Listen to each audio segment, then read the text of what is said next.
இன்னும் கொஞ்ச காலத்தில், ஹல்லேலூயா, இன்னும் கொஞ்ச காலம். இவ்வளவு நாள் வெயிட் பண்ணிட்டீங்க, இன்னும் கொஞ்ச காலம், இன்னும் கொஞ்ச நேரத்துல இருதயத்துல கை வச்சு சொல்லுங்க, நான் காத்திருந்த நாட்களுக்கு முடிவு வர போகிறது. நான் எதிர்பார்த்திருந்தவைகளை என் கண்கள் பார்க்க போகிறது. நான் காத்திருந்த எல்லாவற்றை கர்த்தர் கரத்திலே சுதந்தரிக்க வைக்க போகிறார். கொஞ்ச காலத்தில் கர்த்தருடைய அதிசயம் நடக்கும். ஒரு காரியத்தை நன்றாய் புரிந்து கொள்ளுங்கள். நான் அழிவதோ அல்லது என் வாழ்க்கை வறட்சியில் இருப்பதோ, தரித்திரத்தில் இருப்பதோ, அல்லது ஒன்றும் இல்லாமல் இருப்பதோ அல்ல என் தேவனுடைய விருப்பம். யோவானை கொண்டு இப்படி எழுதினார், பிரியமானவனே, உன் ஆத்துமா வாழ்வது போல நீ எல்லாவற்றிலும் வாழ்ந்து.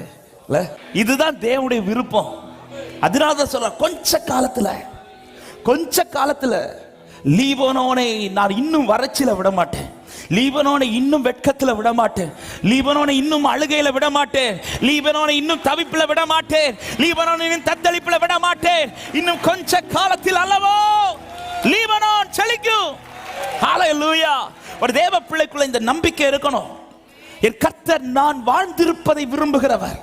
இந்த பூமியில நான் நல்லா இருக்கணும்னு விரும்புற ஒரே ஒருத்தர் உண்டுன்னா நான் ஆராதிக்கிறேன் ஆண்டவர் மட்டும் சொல்றவங்க. ஜீசஸ்.